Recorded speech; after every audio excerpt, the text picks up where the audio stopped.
The Thalon ascendancy spanned countless star systems, its dominion stretching across three spiral arms of the galaxy. Their population numbered in the trillions, spread across glittering Dyson spheres, sprawling ecumenopolises, and intricate orbital habitats. Their society was a marvel of order and efficiency, guided by the serene wisdom of the Grand Collective, a network of linked Thalon minds that processed data and directed resources with unmatched precision. To the Thalon, population size was synonymous with power.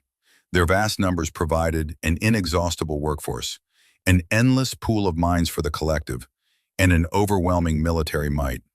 Their fleets were legion, their ground armies countless, each Thalon soldier a genetically perfected, psionically enhanced warrior. They operated on scales incomprehensible to lesser species, measuring strategic superiority in light years and numerical ratios of billions to one. Then came the Terrans, humanity. They had emerged from their single, small star system, Sol, barely 4 centuries ago, a species surprisingly adaptable and tenacious, but numerically insignificant. Their population, even after expanding to a few dozen colony worlds, barely registered on Thalon demographic charts. To the Thalon, humanity was a curiosity, like an industrious ant colony, fascinating but ultimately inconsequential. Their numbers are truly quaint, chirped Elder Thalon Prime Kylar, his crystalline voice chiming with amusement during a grand collective review. Their entire species population barely exceeds that of a single one of our lesser orbital habitats. Their military? A few million individuals, even with their reserves. What can such a tiny swarm accomplish? Grand strategist Valorn, his multifaceted eyes observing holographic projections of Terran military exercises, hummed with quiet disdain. They are surprisingly resilient for their size. Their individualism leads to unexpected bursts of improvisation, but such uncoordinated efforts are easily overwhelmed by mass and synchronized strategy. We can deploy entire legions of our elite solar guard onto a planetary surface in minutes. They bring a few thousand. It is illogical. The soft, ethereal laughter that echoed through the Grand Collective's meditation chamber was one of gentle, almost philosophical amusement. The Thalon saw humanity as a species stuck in a charmingly antiquated phase, clinging to concepts like individual heroism and small unit tactics, when the universe demanded overwhelming force and perfect coordination. Their starships, while surprisingly durable, were slow and ponderous compared to the Thalon's warp-field cruisers. Their ground forces, though fiercely loyal, were but a drop in the ocean compared to the endless Thalon legions. They are stubborn, certainly, conceded Loremaster Zenith, his data streams flowing with historical records. Their history is filled with examples of them overcoming numerical disadvantages. But those were against their own kind or species of similar scale. They have never faced the true might of the ascendancy. Our numbers are simply too vast for their heroes to make a difference. No Thalon could have conceived of a scenario where humanity's small numbers would be anything but a strategic weakness, easily exploited. Their benevolent condescension was absolute, their sense of numerical superiority unquestioning. They had forgotten a crucial lesson of the cosmos. Sometimes a single, precisely aimed bullet can bring down a giant, and a spark of defiance can ignite an inferno. And sometimes the most profound victories are won not by overwhelming force, but by the sheer, unyielding, desperate courage of a few. The long-standing, if patronizing, relationship between the Thalon ascendancy and the Terran Federation had always been a tense one. The Thalon, in their infinite wisdom, often requested resources or strategic territories from humanity, phrasing them as necessary contributions to galactic stability. Humanity, ever pragmatic and facing an undeniable power imbalance, conceded where they had to, but fiercely held on to what they deemed vital. The flashpoint came over the Centauri Prime system, a bustling human colonial hub. It was a thriving world rich in strategic minerals and, more importantly, home to billions of human lives. The Thalon Grand Collective, without prior negotiation, declared Centauri Prime a necessary resource assimilation point for a new Thalon megaproject, citing ancient, forgotten orbital charts that claimed the system as Thalon territory. Negotiations were perfunctory. The Thalan, confident in their overwhelming numerical superiority, saw human refusal as an act of insolent defiance. Grand strategist Valorn, with the full approval of the Grand Collective, dispatched a harvest fleet, a relatively small force by Thalan standards, but still numbering hundreds of warships and transporting legions of Solar Guard ground troops. Their mission? Swift annexation and relocation of the human population. They anticipated minimal resistance, a quick, efficient operation. Admiral Rebecca Becky Vance, commander of the Terran Federation's Centauri Defense Fleet, stood on the bridge of the TCS Homeland, her flagship.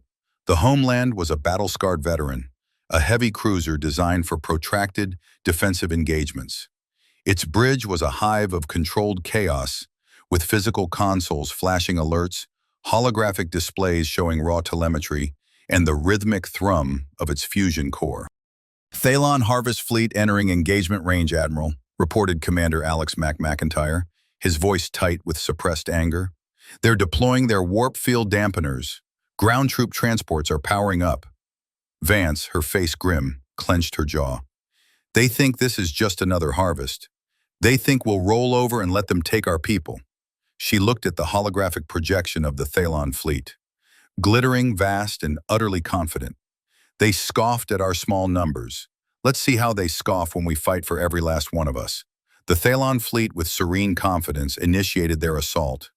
Their warp field cruisers positioned themselves, and precise energy beams, born from manipulated space-time, lanced out, striking the lead Terran destroyers.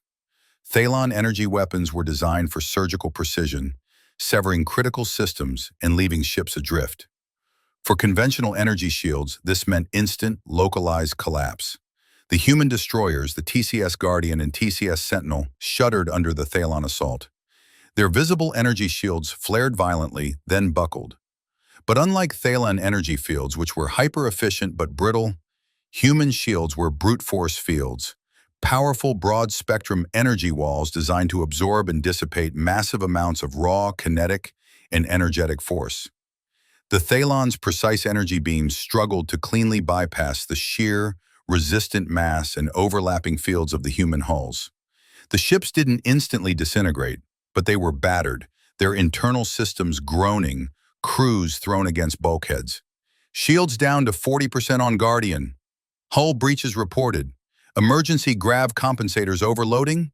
McIntyre shouted, his voice strained. They're cutting us apart with their energy lances. They're so precise. Vance slammed her fist on a console. Damn them! All ships, engage emergency damage control. Prioritize targeting on Thalan troop transports. Full kinetic salvo. Plasma cannons charge. The Thalan fleet, observing the human ships stagger, emitted a collective, resonant hum of satisfaction. The primitive vessels were breaking, just as expected. They continued their systematic dismantling, their ground troop transports beginning to descend towards the planetary surface. What they didn't expect was the human counter-response. The TCS Homeland and its remaining escorts, battered but unbowed, unleashed a counter-barrage. Massive railgun slugs, each the size of a small starfighter, screamed across the void. They were not elegant. They were blunt. They were pure, unadulterated kinetic force, backed by decades of human refinement in metallurgy and magnetic acceleration. The Thalan ships, encased in their sleek, energy-absorbent hulls and protected by delicate warp field lattices, were designed to effortlessly redirect energy and subtle spatial distortions. Kinetic impacts were usually diffused by resonant fields, spreading the force harmlessly across the hull. But these slugs were different. They were so massive, so incredibly fast, and so crudely forcefully kinetic that the Thalan's elegant energy redirection systems struggled to cope. The first slug from the Homeland's main battery struck a Thalan troop transport. Instead of diffusing, the sheer momentum of the slug overwhelmed the warp field lattice. A visible, jarring impact ripped through the Thalan ship. Sleek energy conduits fractured, psionically attuned crystalline structures overloaded, and a piercing, high-pitched wail, audible even through the void, emanated from the alien vessel. It didn't explode, but it visibly recoiled. its elegant form visibly lurching off course, its troop bays rupturing. The Thalan Grand Collective, observing the battle from their distant homeworld via subspace relays, chimed in confusion. Their ships were never struck. They were precision dismantled. This was inelegant, messy, violating. Direct hit! Thalan transport is reeling, multiple troop bay breaches. McIntyre exclaimed, a grim grin spreading across his face. Hull integrity dropping. They're losing ground forces. Plasma cannons fire, Vance roared. Where the Thalan ships dealt with elegant energy manipulation, human plasma cannons were brute force thermal assault. Superheated clouds of ionized gas, contained by powerful magnetic fields, surged towards the reeling Thalan transport. The Thalan warp field lattices, designed to redirect pure energy, struggled to cope with the sheer raw heat and explosive expansion of the plasma. The transport's hull began to char, melt, and then rupture in a series of violent explosions, sending fragmented Thalan soldiers into the vacuum. The Thalan Grand Collective went silent. A troop transport, a vessel deemed invulnerable against such primitive weapons, was melting. This was not a deconstruction. This was a brutal, physical annihilation. The Terrans were not simply fighting. They were defiling the Thalan's pristine understanding of warfare. The Thalan Harvest Fleet, having expected an easy victory and swift annexation, found itself in a chaotic, desperate struggle. 3 of their troop transports were heavily damaged, 1 utterly destroyed. The human ships, while battered and bruised, were still fighting, their primitive weapons proving shockingly effective against the Thalan's elegant defenses. Their anti-graviton fields are incredibly inefficient, yet they work. Grand Strategist Valorn hissed in the Grand Collective's chamber. They disrupt our energy lances by brute force static, not elegant counter-frequency. And their kinetic weapons, they overwhelm our energy redirection systems by sheer, unadulterated mass. It's illogical. It requires no finesse. Elder Thalan Prime Kylar, his serene, crystalline voice now tinged with a faint, agitated static, pulsed furiously. This is an affront. Their technology is inferior. How can this be? Our numbers are countless. Theirs are a mere whisper in the galactic winds. Back on the TCS homeland, Admiral Vance was grimly satisfied. They're shocked. Good. Now, let's keep them shocked. They didn't account for the fact that we don't fight fair or clean. The battle devolved into a grinding slugfest. The Thalan Warpfield cruisers, with their longer range and more powerful energy lances, began to take a toll on the human fleet. But humanity, rather than retreating, pushed forward. Their ships, designed for redundancy and survivability, absorbed damage that would have atomized Thalan vessels. They overloaded their shield capacitors, accepting momentary vulnerabilities in exchange for rapid recovery. They compensated for damaged thrusters with emergency maneuvering jets and brute force vectoring. They rerouted power through emergency conduits, bypassing smoking sections of their ships, their crews working frantically to keep their vessels fighting. Commander McIntyre, despite the constant blare of alarms and the shuddering of the deck, felt a surge of grim pride. Admiral, the Thalan cruisers are falling back from the homeland. They don't like our close-range engagement. They don't know what to do when we just keep coming. Good, Vance grunted, wiping a trickle of sweat from her brow. Our ships are built to take a punch. Theirs are built to avoid one. They don't understand fighting when your ship is literally falling apart around you. They don't understand rage. The Thalan had spent millennia refining their combat doctrine around speed, precision, and the elegant deconstruction or systematic isolation of enemy vessels from afar. The idea of a close-quarters brawl, where brute force could overwhelm their delicate, interwoven systems, was alien and horrifying. Their training protocols didn't account for ships that simply refused to die and kept throwing massive chunks of metal and searing plasma at them. Their sentient, crystalline intelligences, accustomed to seamless, logical operations, struggled to compute the sheer, chaotic illogic of human resilience and desperation. The Thalan Warpfield cruisers, unable to disengage cleanly due to the human fleet's persistent pursuit, were forced into an uncomfortable dance. They tried to maintain distance, unleashing their energy lances, but the human ships, with their heavier drives and massive momentum, stubbornly closed the gap. When they got close, the Thalen found themselves facing salvos of railgun slugs and plasma bursts that were simply too much for their elegant yet fragile shields to handle. One Thalen warp-field cruiser, the Harmonic Confluence, suffered a critical hit to its primary energy lance from a homeland plasma cannon. The Thalon, accustomed to their elegant systems failing cleanly or ships simply dissolving, were horrified as the lance didn't just fail. It melted, fusing into the ship's sleek hull. The secondary explosions were chaotic, ripping through internal sections, severing neural links within the ship's living structure. "They're not just disabling our systems," a Thalon commander wailed over their comweb. "They are destroying them, irreparably. It's painful. Our soldiers are dying, not just relocating." The Thalon doctrine of warfare was unraveling before their very eyes. Their sophisticated methods were designed to defeat sophisticated defenses. They were not designed to confront sheer, unyielding, brute force offense, especially when the enemy was willing to take a beating and keep coming. Humanity wasn't fighting like an advanced civilization. They were fighting like a species that had survived millennia of brutal, messy conflict on their own homeworld, using whatever worked, regardless of how inelegant it seemed. "We need to break their fleet," Vance said, looking at the tactical display. "They're still too organized. We need to split them, isolate their cruisers, force them into individual fights where our ships can chew them up." "Admiral, our EMP missiles are ready," McIntyre reported, his voice hushed with anticipation. Human EMP missiles were another product of their primitive thinking. Massive unguided rockets, each carrying a powerful electromagnetic pulse generator designed to overwhelm and fry advanced, delicate electronics. The Thalon used precise energy bursts to disable systems. Humans used something that went zap and left a smoking wreck. "Launch a full spread. Target the primary command cruiser and its escorts," Vance ordered. "I want to split their formation in half. And tell the TCS Unstoppable to prepare for an aggressive flanking maneuver. We're going to put their elegant little ballet through a meat grinder."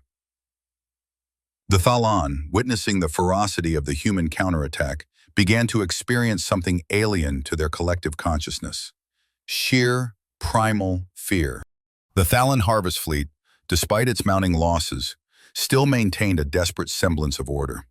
Their warp-field cruisers, though struggling, were attempting to form a defensive screen around their remaining troop transports, which were still descending towards Centauri Prime. But Admiral Vance's plan was designed to prevent exactly that. "EMP missiles away!" McIntyre shouted, his voice cracking with the intensity of the moment. Massive, unguided projectiles, each trailing a plume of fusion exhaust, surged from the human ships. Unlike the Thalen's invisible energy lances, these were physical manifestations of brute force, relentlessly accelerating towards their targets. The Thalen, accustomed to detecting energy signatures and subtle spatial distortions, were slow to react to the relatively low-signature, heavily shielded EMP missiles until they were almost upon them. Their sentient crystalline intelligences struggled to predict the trajectories of these crude yet devastating projectiles, designed not to destroy but to simply overwhelm delicate systems. The Veclor warp field lattices flared, attempting to shunt away the raw kinetic impact and the building electromagnetic pulse of the incoming missiles. But the EMP missiles were designed with layers of ablative armor and hardened subsystems, engineered to absorb initial energy dissipation. They slammed into the Thalen's elegant shields, overwhelming the delicate energy redirection, and detonated with a surge of raw, unfocused electromagnetic energy that tore through the Thalen ship's sensitive internal circuits. Not a quantum implosion, but a raw, concussive, fusion-powered electromagnetic blast.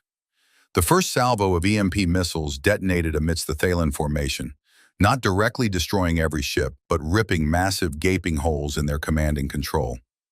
Energy fields flickered and collapsed catastrophically as their generators fried, crystalline hulls cracked and warped under the concussive force, and numerous support vessels simply went dark. adrift and helpless, their internal systems fried by the sheer, unadulterated power of the human weapons. The very quantum stability of the Thaylen ship's internal networks was compromised by the chaotic energies unleashed. A Thaylen warp field cruiser, the Thought Weaver, serving as a secondary command vessel, was caught by the periphery of an EMP missile blast. It spun wildly, its internal systems overloaded by the raw electromagnetic pulse. Its energy lances sputtered, then died. Its sleek hull began to glow ominously as internal overloads cascaded. "They've broken their command network," McIntyre yelled, his voice hoarse with adrenaline. "Admiral, the Thaylen fleet is fractured. They're scattering. They can't communicate." "Now," Vance roared, her eyes blazing. "All ships full thrust, exploit the gap, unstoppable flank right, and target their main command cruiser, the Apex Mind. Guardian, Sentinel, push through the center, converge fire on their remaining capital ships. Show them what primitive really means when it's angry." The Terran fleet, a ragged collection of battered but unyielding vessels, surged into the fractured Thaylen formation. It was no longer a precise, elegant exchange of advanced physics. It was a chaotic, brutal melee. Human railguns, with their rapid-fire capabilities and armor-piercing slugs, hammered Thalen's ships at close range, shattering crystalline structures and ripping through delicate internal components. Plasma cannons melted through hulls, sending plumes of superheated gas and molten bioalloy into the void, often igniting secondary explosions within the Thalen's organic internal systems.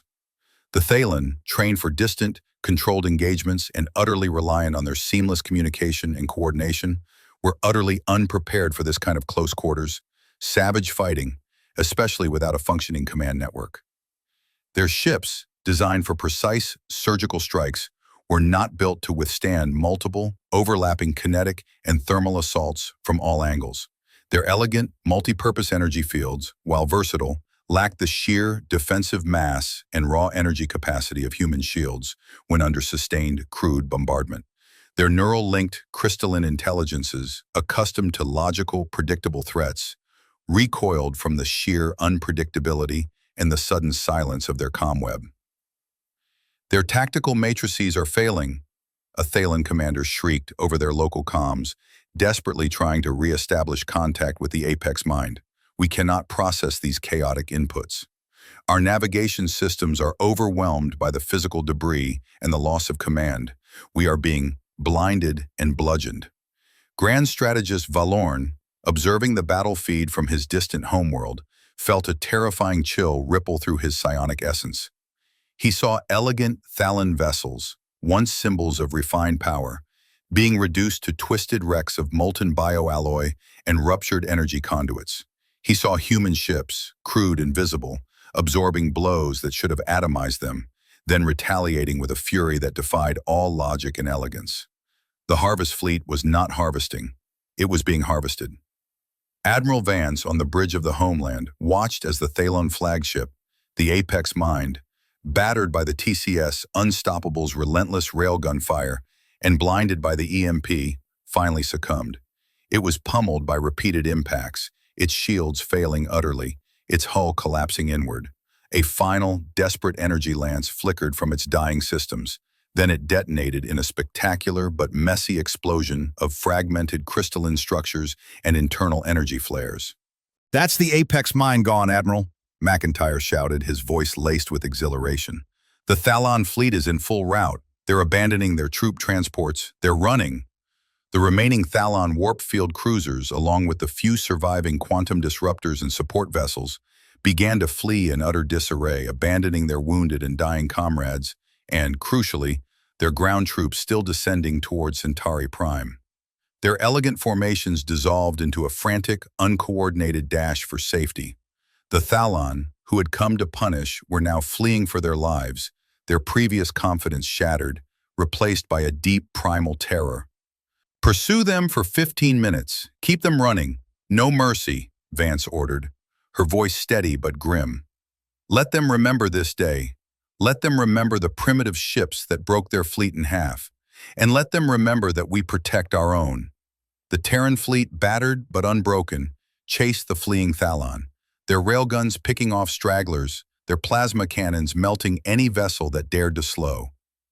The Thalon, once so confident in their technological superiority, were now witnessing the brutal efficiency of humanity's primitive approach. Their ships were collapsing not from elegant theoretical deconstruction, but from pure, raw destruction. On the Thalon homeworld, the Grand Collective was in utter disarray. Elder Thalon Prime Kylar clicked frantically. They are relentless. They are not abiding by the conventions of advanced warfare. They are an anomaly, an insult to strategic thought. Their numbers are so small, yet their will is infinite. Grand Strategist Valorn, his psionic form radiating despair, responded, "An insult, Elder, who has broken our fleet in half, an anomaly who has taught us a bitter lesson about the price of arrogance and the limits of our own understanding. They may be small, but they are focused." The Thalon had believed their sophistication and numerical superiority made them invincible. They had refined their technology to such a degree that it became a glass jaw against an opponent who didn't play by their rules, who didn't care for elegance, only efficacy. Humanity, with their sturdy, over-engineered ships, their blunt kinetic weapons, their system-frying EMP missiles, and their unwavering willingness to absorb damage and keep fighting, had exploited that very elegance, that very reliance on overwhelming numbers and perfect coordination. The Thalon had scoffed at their small numbers. Now the galaxy would remember that scoff as the prelude to a devastating, humiliating defeat. While the space battle raged, a far more audacious and seemingly suicidal mission was underway on the surface of Thalon-controlled Xylos 7, a strategic world deep within the Ascendancy's territory. The Thalon military doctrine relied on overwhelming force and central control.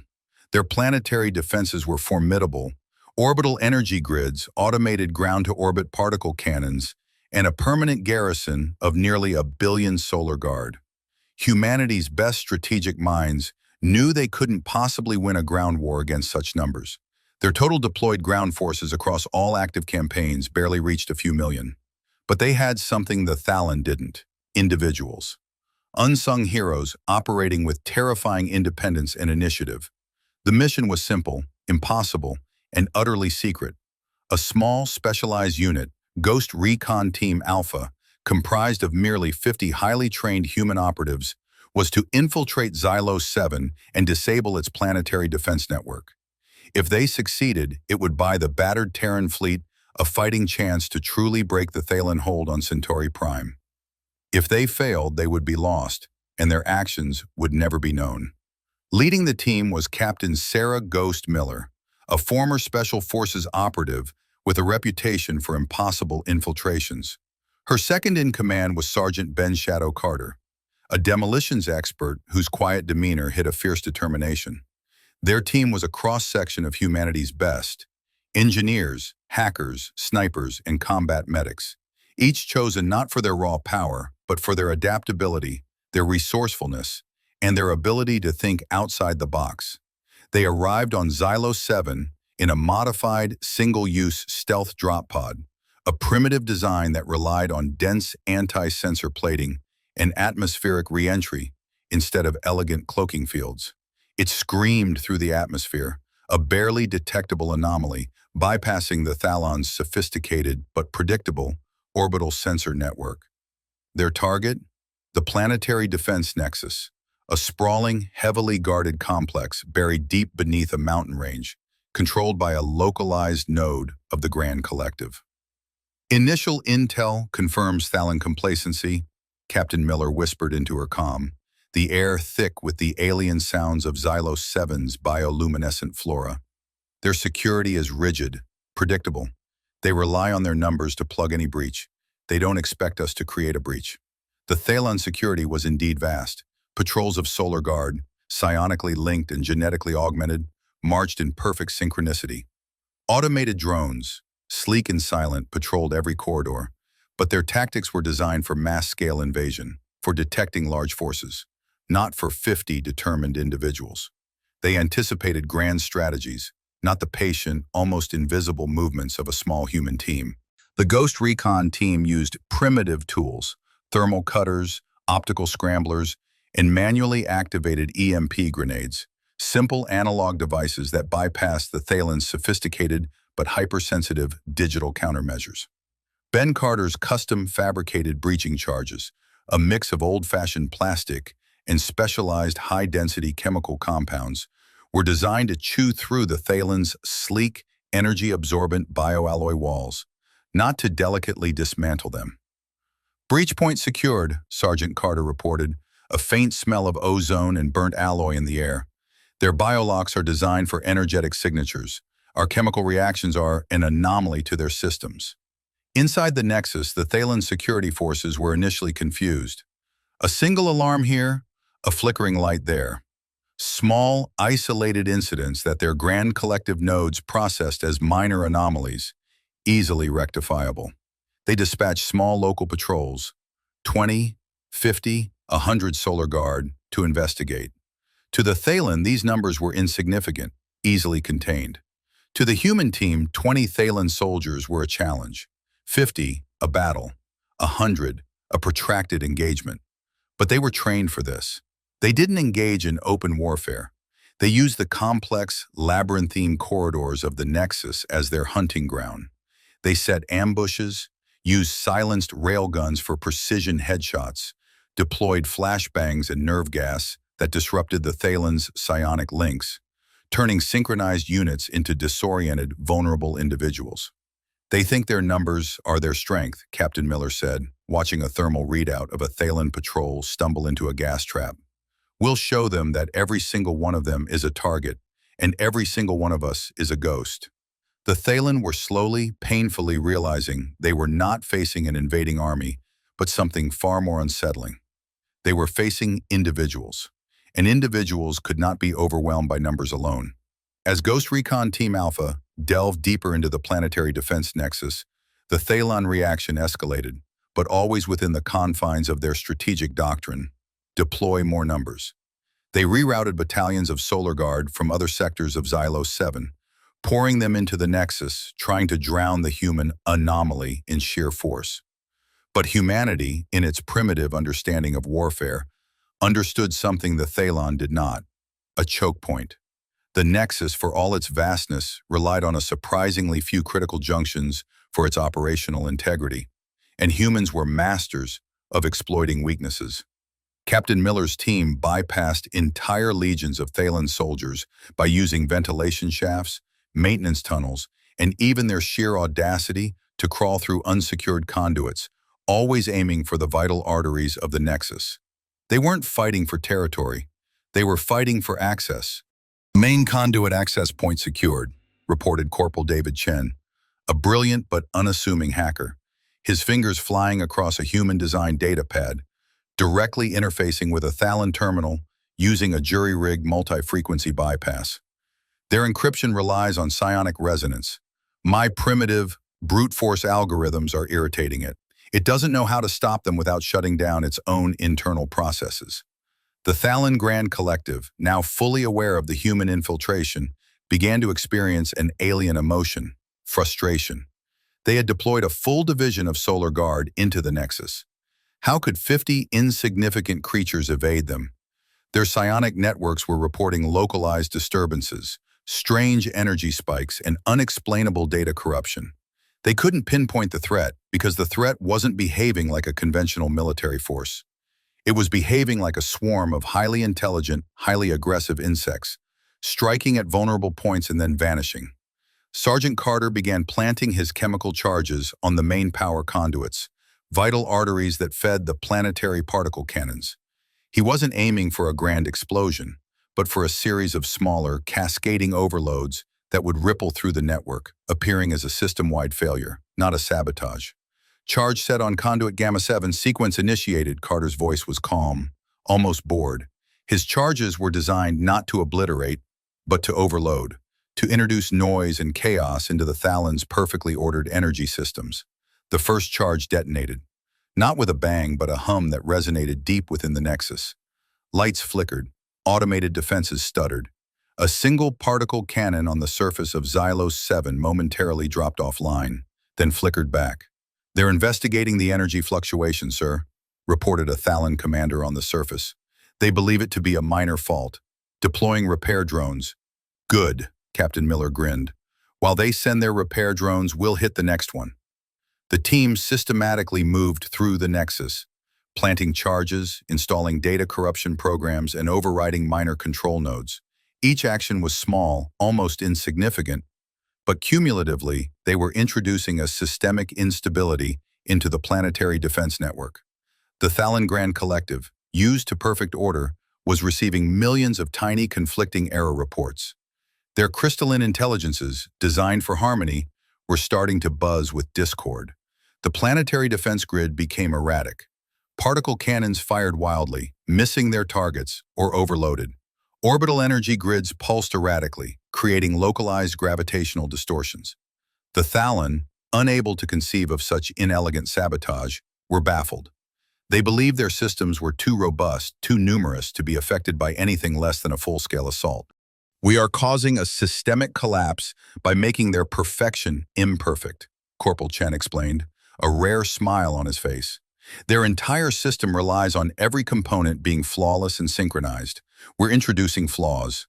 They don't know how to deal with mess. The whispers of collapse had begun. The vast, numerous Thalon defense network, designed to withstand a galaxy-spanning invasion, was slowly, agonizingly, being strangled by 50 human heroes who understood the power of a single, well-placed wrench in a perfectly tuned machine. As the Thalon planetary defense network on Xylos 7 spiraled into disarray, a sense of quiet desperation began to grip the Grand Collective. Their space fleet had been decimated by humanity's unconventional tactics, and now their ground defense, a bastion of numerical superiority, was failing from within. Not by an invading army, but by what seemed like phantoms. Captain Miller's team, though exhausted and low on supplies, reached their final objective, the Central Nexus Core, a massive crystalline structure pulsating with the collective will of the Thalon Defense Network. It was the brain, the heart, and the soul of Xylos 7's protection. Heavy Thalon presence ahead, Sergeant Carter reported, his thermal sensors picking up hundreds of solar guard, forming a defensive perimeter around the core. They've finally figured out this is the critical point. They're throwing everything at us. We knew this was coming, Miller said, her voice steady. They have numbers. We have us. She looked at her depleted team, their faces streaked with grime and fatigue, but their eyes burning with an unyielding resolve. This is it. Last stand. Every single one of them thinks we can't do this. Let's prove them wrong. They engaged the Thalon Solar Guard in a brutal, desperate firefight. It wasn't a clean, precise engagement. It was a chaotic, close-quarters melee in the shimmering corridors of the Nexus. Human precision rifles spat kinetic slugs, disrupting Thalon energy shields and shattering crystalline armor. Plasma grenades erupted, engulfing Thalon formations in searing heat. The humans moved like shadows, using the environment, exploiting every blind spot, every moment of Thalon hesitation caused by their failing command structure. They were outnumbered 1,000 to 1, yet they fought with the ferocity of a cornered beast. Each human operative, a specialist in their own right, became a force multiplier, taking down dozens of Thalon soldiers. Corporal Chen, under heavy fire, desperately uploaded his final, most aggressive data corruption virus into a terminal, infecting the Core's direct operational protocols. Sergeant Carter, ignoring a searing energy wound on his arm, detonated the last of his shaped charges, breaching the final barrier to the Core itself. "The Core is exposed," Carter roared, his voice raw. "But we're almost out of ammo. They're pushing us back." "Fall back! Provide cover! I'm going in!" Captain Miller commanded. With a final, desperate burst of speed, Captain Miller, armed only with a combat knife and a single, specialized EMP scrambler, surged past the remaining Thalon resistance. She ignored the energy lances that seared past her, the psionic attacks that tried to disorient her. Her focus was absolute, the shimmering, vulnerable core. She slammed the EMP scrambler onto a critical node of the core. It wasn't designed to destroy, but to temporarily disrupt its fundamental psionic resonance, forcing a hard reset and, crucially, severing its link to the Grand Collective. A silent, agonizing shriek resonated not in the air, but in the psionic network of every Thalen within the nexus. The core pulsed violently, its light flickering, then dimming. The planetary defense grid went utterly, completely dark. The orbital energy cannons stopped mid-fire. The ground-to-orbit particle cannons fell silent. Xylos 7 was naked, vulnerable. On the Thalon homeworld, the Grand Collective experienced a collective gasp of horror. The psychic link to Xylos 7, a constant hum in their vast network, abruptly went silent. The jewel of their outer defenses, their impregnable stronghold, was dark. Admiral Vance, watching from the bridge of the TCS homeland, which was still holding the line in orbit, received the signal. "Admiral, Xylos 7 defense grid. It's offline, completely offline. We're detecting localized power failures across the entire planet." Vance clenched her fist. "They did it. Those glorious, insane bastards. They actually did it." She looked at the demoralized, scattering remnants of the Phalon fleet above Centauri Prime. "Thalon Grand Collective," she broadcast on all open frequencies, her voice calm and firm. "Your planetary defense network on Xylos 7 has been neutralized. Your fleet here is broken. Your ground forces are stranded and vulnerable. We offer you terms of surrender." The silence on the Thalon side was deafening. The fleet that had scoffed at humanity's small numbers, that had come to harvest their world, was now faced with an unthinkable reality. A world, a critical strategic planet, had been taken from them. Not by a grand armada, but by a handful of human heroes who had exploited their over-reliance on numbers and elegance. Xylos 7, the jewel of the Thalon Outer Rim, was now effectively a human world, taken by a few. The surrender was swift and humiliating for the Thalon ascendancy.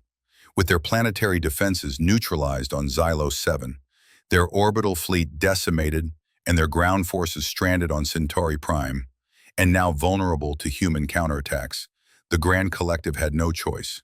To continue would mean an unprecedented loss of life and strategic positions. The terms of surrender were harsh but equitable. The Centauri Prime system was formally recognized as Terran territory. Xylos 7, for a probationary period, became a joint human-Thalon protectorate, administered primarily by human forces. The Thalon were forced to share technological data on a scale they had never contemplated, and most painfully, they had to acknowledge the unconventional yet effective tactics of humanity. Grand Imperator Zelok, during the formal peace signing on a neutral station, radiated a deep, profound sorrow that resonated through the collective. "We were blinded by our numbers, Terrans. We believed that quantity equated to invincibility. You're few." They showed us the fallacy of that belief. They were a surgical strike against our grand, sprawling body, and they nearly brought us to our knees. Admiral Vance, her face grim, simply nodded. "Numbers mean nothing without the will to use them, Imperator, and the ingenuity to bypass them. You have billions. We have billions of individual minds, each capable of breaking your rules." The galactic community watched in stunned silence. A minor, numerically insignificant species had defeated one of the galaxy's oldest and most powerful empires. The narrative of strength had irrevocably changed. No longer was it solely about fleet size or population counts. It was about adaptability, individual courage, and the unpredictable, often brutal, resourcefulness of humanity. The Thalon ascendancy, for the first time in millennia, underwent a massive internal philosophical shift. The Grand Collective, once a harmonious symphony, now buzzed with self-reflection. Elder Thalon Prime Kylar, the one who had scoffed at humanity's quaint numbers, led the charge for reform. "We focused on the large, the grand, the overwhelming," Kylar's voice echoed through the collective. "We neglected the small, the individual, the unpredictable. Humanity, in their numerical insignificance, taught us that a single spark can ignite a galaxy. They're heroes. They are not mere cogs in a machine. They are the engine itself."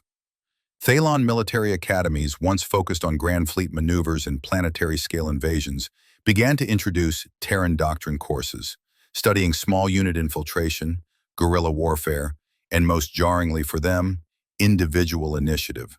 They couldn't replicate the raw emotional drive of a human, but they could adapt the principles. Xylos 7, once a symbol of Thalon dominance, became a living testament to human tenacity. The planetary defense nexus was slowly brought back online, but with human-designed analog backups, manual overrides, and a security force composed of both Thalon and human soldiers, working side by side, learning from each other's strengths and weaknesses. The cost to humanity was high. Many brave souls lost, ships crippled, resources strained. But the victory was profound. They had not only protected their own, but they had shattered the arrogance of a vast empire, proving that true power resided not in the size of a species, but in the unbreakable spirit of its individuals. In the centuries that followed, the relationship between the Terran Federation and the Thalan Ascendancy deepened into a truly symbiotic alliance. The lessons learned from the Kepler 186 conflict resonated profoundly. The Thalan, humbled but not broken, understood that true strength came from a diversity of approaches, not just numerical superiority. Humanity, in turn, learned much from the Thalan's sophisticated understanding of warp field mechanics and psionic communication, integrating these advanced concepts into their own, still robust technologies. The joint Thalan-Terran command centers were a marvel of cross-cultural integration.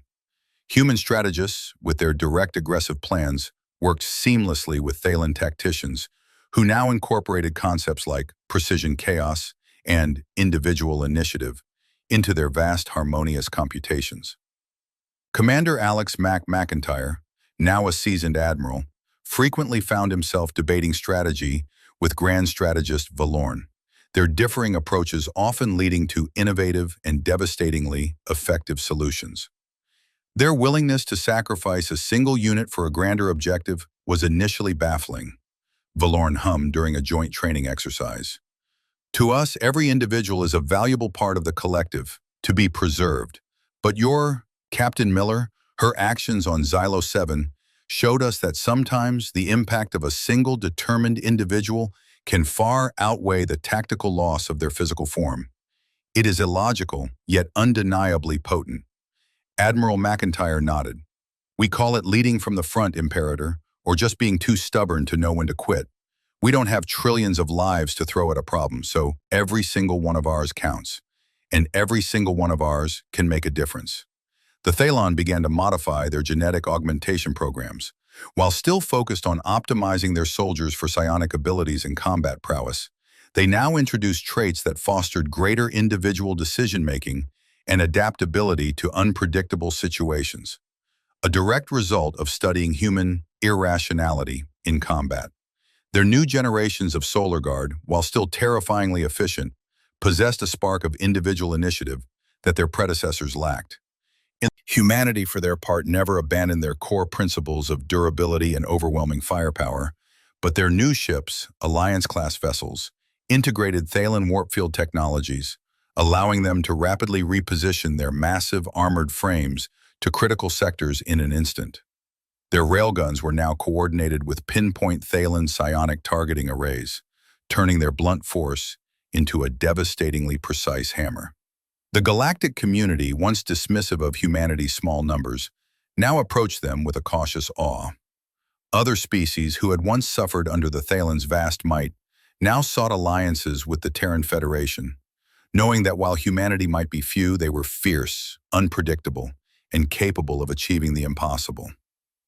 The story of Captain Sarah, Ghost, Miller and her 50 heroes became a legend, a whispered tale of how a world, an entire planet, was taken by defiance and courage, not by armies. The Thalan Ascendancy had been forced to confront the limits of their own numerical might. They had learned that a vast ocean could be parted by a single powerful surge, and that a universe of stars could be overshadowed by the unyielding light of a few. The laughter at humanity's small numbers had been silenced, replaced by a deep, abiding respect. The galaxy, vast and unknowable, still held countless threats, but the Terran Federation, no longer a quaint curiosity, stood as a formidable, respected power. Their population remained small by galactic standards, numbering in the tens of billions compared to the trillions of the Thalan. Yet their influence, their technological prowess, and their military might now resonated across far greater distances. The joint patrols of Thalan and human vessels, patrolling the new, expanded borders of their alliance, were a symbol of the profound change. A sleek, elegant Thalen warp cruiser would move in perfect tandem with a blocky, heavily armored human dreadnought, their combined capabilities covering every possible threat, from subtle energy signatures to brute force kinetic impacts. Supreme Commander Anya Sharma, who had witnessed the Centauri Prime conflict from the Homeland's bridge and now commanded the integrated Alliance fleet, stood on the newly terraformed surface of Kepler 186f. The world, once a point of contention, now bloomed with human settlements and Thalen research outposts, a testament to peace forged through conflict. "It's a beautiful thing, isn't it, Commander?" Grand Imperator Zalok said, his psionic form radiating a quiet contentment as he observed the flourishing human colony. "This world, once a symbol of our misguided pride, now a symbol of your, what you call grit." Sharma chuckled, a warm, genuine sound. "It is, Imperator. We faced overwhelming odds. We always do, but we don't back down. We find a way. We make our numbers count." Zalok shifted his weight, his crystalline form reflecting the light of Kepler 186f's alien sun. "You taught us a profound lesson, Commander, that true strength is not merely in the abundance of individuals, but in the unwavering will of each one. We scoffed at your small numbers, believing our vastness was unchallengeable. But in the end, it was the courage of your heroes, a mere handful, that took our world, not with armies, but with the unyielding spirit of humanity." He paused, his clicks thoughtful. "And in doing so, you did not diminish us. You made us see, you made us stronger. Our combined power is now truly formidable.